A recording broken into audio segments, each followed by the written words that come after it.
নমস্কাৰ বন্ধু বান্ধৱীসকল, স্বাগতম জনাইছোঁ আপোনালোকক আন এক নতুন ভিডিঅ'ৰ সৈতে আমাৰ চেনেল আজি বিশেষ খবৰ। আশা কৰিছোঁ আপোনালোক সকলোবোৰ ভালে আছে। আপোনালোকৰ আশীৰ্বাদত ময়ো বৰ্তমান ভালে আছোঁ। বন্ধু বান্ধৱীসকল, আপোনালোকে নিশ্চয় গম পায় এইটো হৈছে মোৰ ইউটিউবৰ দ্বিতীয়টো চেনেল আৰু এই চেনেলটো আৰম্ভ কৰাৰ একমাত্ৰ উদ্দেশ্য হৈছে এই চেনেলটোৰ জৰিয়তে আপোনালোকক কিছু নতুন নতুন তথ্য লৈ আনি আপোনালোকক দিবলৈ চেষ্টা কৰোঁ। লগতে চৰকাৰী কিছু খবৰ থাকিলেও নতুন তথ্যসহ আপোনালোকক সকলোবোৰ তথ্য আপোনালোকক দিবলৈ চেষ্টা কৰোঁ মই এই চেনেলটোৰ জৰিয়তে। যিহেতু নতুনকৈ আৰম্ভ কৰা চেনেল, গতিকে ইয়াৰ আগত দিয়া ভিডিঅ'কেইটা আপোনালোকৰ মৰম যথেষ্টখিনি মৰম সঁহাৰি পাইছোঁ আৰু আপোনালোকৰ মৰম সঁহাৰি লৈয়ে মই ভিডিঅ'বোৰ পুনৰ বনাবলৈ চেষ্টা কৰোঁ আৰু উৎসাহ পাওঁ। আপোনালোকলৈ আজি লৈ আহিছোঁ এটি নতুন ভিডিঅ'। এই ভিডিঅ'টো কি ভিডিঅ' জানিবলৈ আপোনালোকে ভিডিঅ'টো শেষলৈকে চাব লাগিব আৰু যিসকলে মোৰ ভিডিঅ' চাই আছে সেইসকললৈ বহুত বহুত ধন্যবাদ। আৰু এই ভিডিঅ'টো আজি যিসকলে প্ৰথম চাইছে তেখেতসকললৈ এতিয়া অনুৰোধ, আপোনালোকে যাতে ভিডিঅ'টো চাই এটা লাইক কৰে আৰু চেনেলটো ছাবস্ক্ৰাইব কৰি ভিডিঅ'টো শ্বেয়াৰ কৰি আমাক আগুৱাই যোৱাত সহায় কৰে। অলপ দেৰি নকৰি আজি মূল বিষয়টোলৈ সোমাই যাওঁ।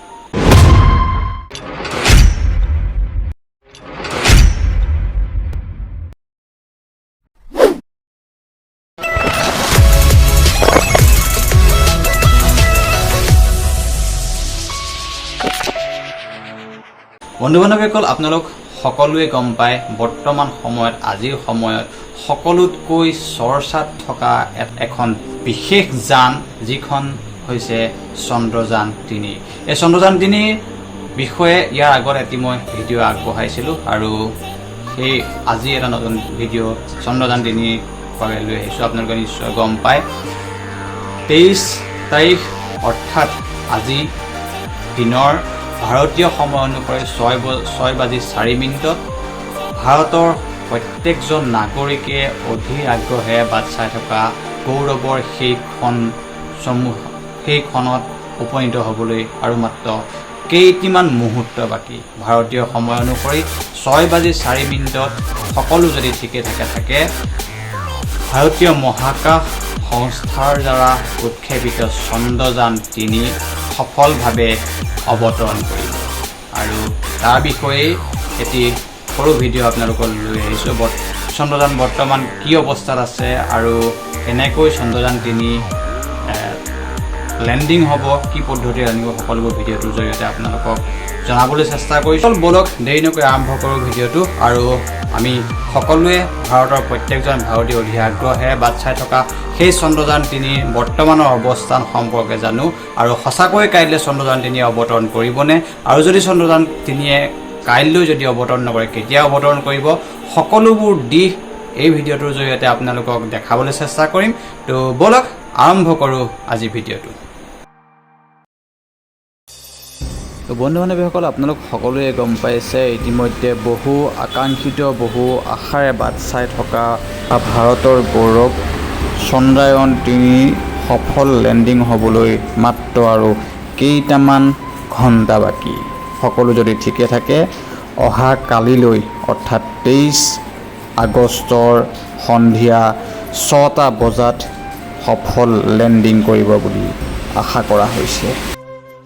বন্ধু বান্ধৱীসকল, এটা কথা বাৰু আপোনালোকে মন কৰিছেনে, বৰ্তমান সময়ত সবাতোকৈ চৰ্চাত আছে চন্দ্ৰযান-3। চন্দ্ৰলৈতো আগতেও মানুহ গৈছে, বহু দেশে সফলতা ৰকেট পঠাইছে, কিবা আগতে ভাৰতেও চন্দ্ৰযান পঠাইছে, কিন্তু এইবাৰ ইমান উৎসুকতা কিয়?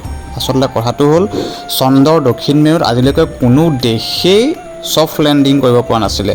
3খন দেশে চন্দ্ৰৰ দক্ষিণ মেৰুত যান অৱতৰণ কৰাব পাৰিছে যদিও সেয়া আচলতে ছফ্ট আৰু সফল লেণ্ডিং নাছিল। চন্দ্ৰৰ দক্ষিণ মেৰুত আজিলৈকে চীন, ৰাছিয়া আৰু আমেৰিকাইহে যান অৱতৰণ কৰাব পাৰিছে, কিন্তু অৱতৰণৰ পাছত যানসমূহ ধ্বংস হৈছে হাৰ্ড লেণ্ডিং অথবা কিছুমান তেওঁলোকৰ যানৰ প্ৰযুক্তিগত কাৰণত। অৰ্থাৎ আজিলৈকে মোটামুটি ক'বলৈ গ'লে আজিলৈকে কোনো দেশৰ কোনো যান সফলতাৰে অৱতৰণ কৰিব পৰা নাই চন্দ্ৰৰ দক্ষিণ মেৰুত। আৰু এই দক্ষিণ মেৰুত অৱতৰণ কৰাটো সঁচাকৈ আচলতে বহুত কঠিন আৰু দক্ষিণ মেৰুটো সদায় পৃথিৱীৰ পৰা বহু দূৰত অৱস্থিত। চন্দ্ৰযান-3 যাত্ৰা এইবাবেই বিশেষ যে ভাৰতে পঠোৱা চন্দ্ৰযান এই যাত্ৰা চন্দ্ৰৰ দক্ষিণ মেৰুলৈ। যদি তাত ভাৰতৰ চন্দ্ৰযানে ছফ্ট লেণ্ডিং কৰিব পাৰে তেন্তে বিশ্বৰ বুকুত বিশ্বৰ ইতিহাসত ভাৰতে পোনপ্ৰথম দেশ হ'ব যি দি সেই দুঃসাধ্য কাম কৰি সফল কৰি দেখুৱাইছে আৰু সেই উদ্দেশ্যে যোৱা 14 জুলাই 2023 তাৰিখে উৎক্ষেপণ কৰি ভাৰতে বিশেষ পদ্ধতিৰে লাহে লাহে কক্ষপথে প্ৰতিষ্ঠা কৰি দি চন্দ্ৰযান-3ক চন্দ্ৰৰ নিচেই কাষ চপাই নিয়াৰ ব্যৱস্থা কৰিছে আৰু এতিয়া 37 দিনৰ পিছত মাত্ৰ চন্দ্ৰৰ পৰা 25 কিলোমিটাৰ ওপৰত চন্দ্ৰযান-3 উপঙি আছে ভাৰতৰ গৰ্ব চন্দ্ৰযান-3।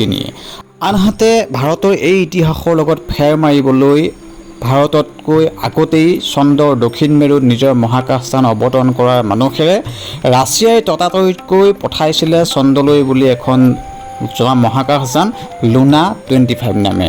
অৱশ্যে ৰাছিয়াই সেয়া কোনো প্ৰতিযোগিতা নহয় বুলি সদৰি কৰিছে যদিও সেই যানখন উৎক্ষেপণ কৰা হৈছিল 11 আগষ্ট তাৰিখে আৰু চন্দ্ৰযানতকৈ বহু বেছি বেগত চন্দ্ৰলৈ সেই যানখনে ঢাপলি মেলিছিল। আৰু ৰাছিয়াৰ প্ৰধান উদ্দেশ্য আছিলে ভাৰতৰ যি মহাকাশযান চন্দ্ৰায়নৰ আগত 23 তাৰিখে অৰ্থাৎ ভাৰতৰ মহাকাশযান লেণ্ড কৰাৰ কিছু আগতেই যাতে তেওঁলোকৰ লুনা 25 চন্দ্ৰত অৱতৰণ কৰাই ইতিহাস তেওঁলোকে প্ৰথম গঢ়িব পাৰে। কিন্তু 19 আগষ্ট তাৰিখে প্ৰযুক্তিগত কাৰণত সেই যান ধ্বংস হয় লক্ষ্যস্থান পোৱাৰ আগতে আৰু ৰাছিয়াৰ সেই যাত্ৰা বিফল হয়। কিন্তু ভাৰতৰ সেই প্ৰচেষ্টা, ভাৰতৰ সেই গৌৰৱ এতিয়াও অক্ষত চন্দ্ৰযান-3। যদি সফলতাৰে সেই চন্দ্ৰযান অৱতৰণ কৰিব পাৰে তেন্তে ভাৰতেই হ'ব বিশ্বৰ প্ৰথমখন দেশ যি ভাৰতৰ নাম জয় জয়কাৰ চৌদিশে উচ্চাৰিত হ'ব। 23 আগষ্ট 2023 তাৰিখে চন্দ্ৰযান-3 চন্দ্ৰত অৱতৰণ কৰিব বুলি লাহে লাহে চাপি গৈছে চন্দ্ৰৰ কাষলৈ। আহকচোন আমি সকলোৱে ভগৱানৰ ওচৰত প্ৰাৰ্থনা কৰোঁ যাতে ভাৰতৰ এই বৃহৎ প্ৰচেষ্টা সফল হয় আৰু ভাৰতৰ নাম বিশ্বৰ বুকুত জিলিকি থাকে। বন্ধু-বান্ধৱীসকল, ভাৰতৰ এই প্ৰচেষ্টাক সফল ৰূপ দিবলৈ চেষ্টা কৰি থকা ভাৰতীয় মহাকাশ সংস্থা ISRO বিজ্ঞানীসকলে এই সন্দৰ্ভত কি কয় জানোচোন আহক।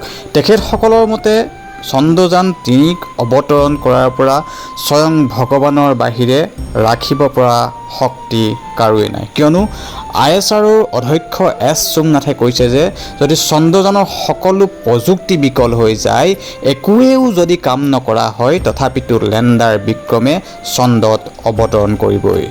কাৰণ চন্দ্ৰযান-3 পপুলেশ্যন ছিষ্টেম এনেদৰেই কাৰ্যক্ষম কৰি তোলা হৈছে যে যদিহে বিক্ৰমৰ দুয়োটা ইঞ্জিনেই কাম কৰিবলৈ বন্ধ কৰে তথাপিতো সেই চন্দ্ৰত অৱতৰণ কৰিবলৈ সক্ষম হ'ব। আৰু যদি সকলো ঠিকেই থাকে তেন্তে অহাকালিলৈ অৰ্থাৎ 23 তাৰিখে ভাৰতীয় সময়মতে সন্ধিয়া 6:04 বিক্ৰমে চন্দ্ৰত অৱতৰণ কৰিবলৈ চেষ্টা কৰিব। পূৰ্ণ গতিত চলি থকা সেই চেষ্টাৰ মাত্ৰ চন্দ্ৰৰ পৰা 30 কিলোমিটাৰ ওপৰত এতিয়া চন্দ্ৰযান উপঙি আছে।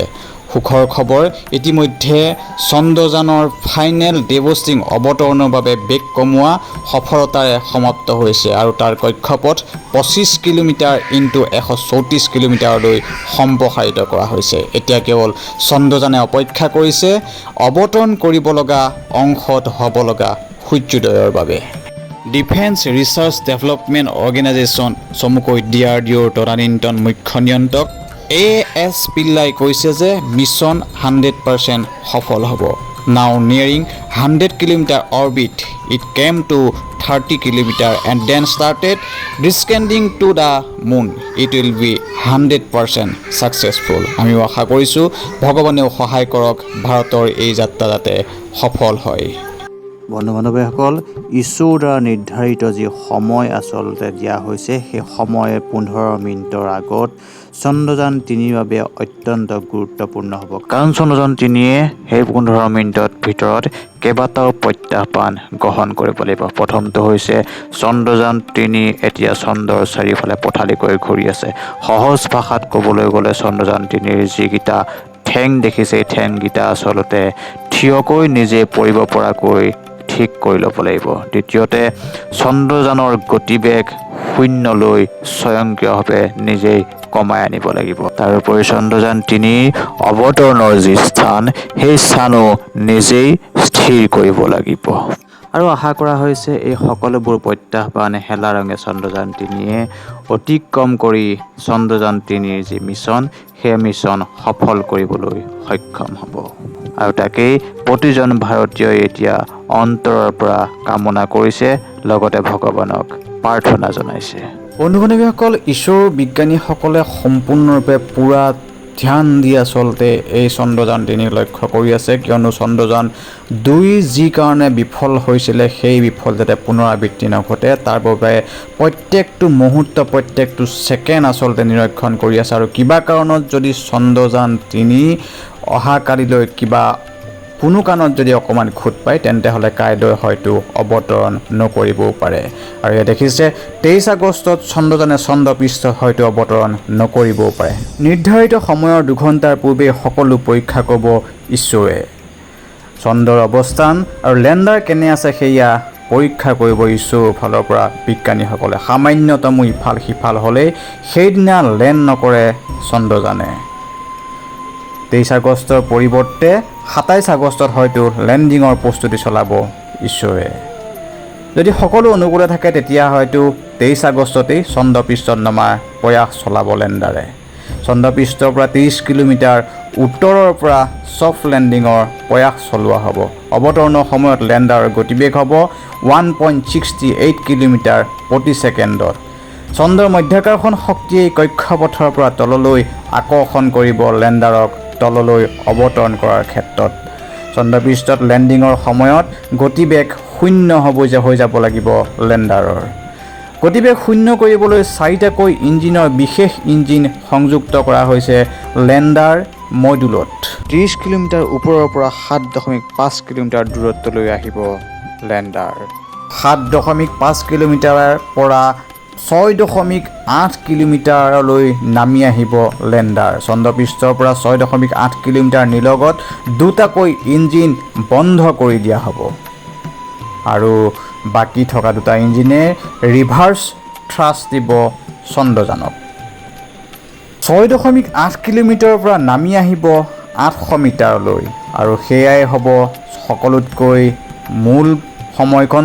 চন্দ্ৰপৃষ্ঠৰ 800 মিটাৰ দূৰত্বত লেণ্ডাৰৰ গতিবেগ প্ৰায় 0 হৈ পৰিব লাগিব। 800 মিটাৰৰ পৰা নামি আহি চন্দ্ৰপৃষ্ঠৰ পৰা 150 মিটাৰত অৱস্থান গ্ৰহণ কৰিব।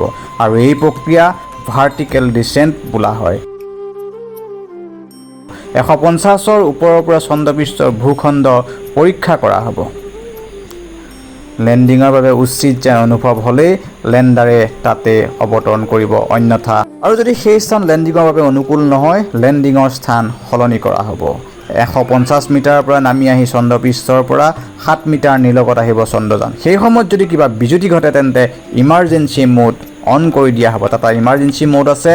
তেতিয়া লেণ্ডাৰে নিজেই নিৰ্ণয় কৰিব ক'ত অৱতৰণ কৰাটো অনুকূল হ'ব। স্বয়ংক্ৰিয়ভাৱে লেণ্ডাৰে কাম কৰিব। চন্দ্ৰপৃষ্ঠৰ দক্ষিণ মেৰুত ভূপৃষ্ঠত যথেষ্ট খলাবমা আছে। চন্দ্ৰপৃষ্ঠৰ দক্ষিণ মেৰুত যথেষ্ট খলাবমা আছে। ৰাছিয়া, চীন আৰু আমেৰিকাই সমতল চন্দ্ৰপৃষ্ঠতহে অৱতৰণ কৰিছিল। কিন্তু চন্দ্ৰযান-3 খলাবমা আৰু প্ৰকাণ্ড শিলাখণ্ডৰে আগুৰা দক্ষিণ মেৰুত অৱতৰণৰ চেষ্টা চলাব। এই কথা জনাইছে ইছৰোৰ সঞ্চালক নীলেশ এম দেশাই। 23 আগষ্টত চন্দ্ৰযানে চন্দ্ৰপৃষ্ঠত হয়তো অৱতৰণ নকৰিবও পাৰে, সেয়া আপোনালোকে গম পাইছে। অৱশ্যে বিজ্ঞানীসকলৰ মতে কাইলৈ যিমান দূৰ সম্ভৱ সঠিক সময়ত চন্দ্ৰযান-3ক অৱতৰণ কৰাবলৈ পূৰ্ণ প্ৰস্তুতি কৰা হ'ব। সেয়া ঠিক 15 মিনিটৰ আগতেই অথবা কাইলৈ নিৰ্ধাৰিত সময়ৰ আগত বিজ্ঞানীসকলে আপোনালোকক জনাব। আমি আশাবাদী বিজ্ঞানীসকলৰ এই সপোন পূৰ্ণ হওক। এই সপোনেই ভাৰতক বিশ্বৰ বুকুত জিলিকাই তুলিবলৈ সক্ষম হওক। ভাৰতে মহাকাশযানৰ ক্ষেত্ৰত অন্য এক মাইলৰ খুঁটা স্থাপন কৰিবলৈ সক্ষম হওক। তাৰ কামনাৰ ভিডিঅ'টো যদি চাই ভাল পালে লাইক, কমেণ্ট আৰু শ্বেয়াৰ কৰিব বুলি আশা কৰি আজিৰ ভিডিঅ'টো ইমানতে সামৰণি মাৰিছোঁ। সকলোবোৰ ভালে থাকক, কুশল থাকক। Bye bye. জয় আই অসম।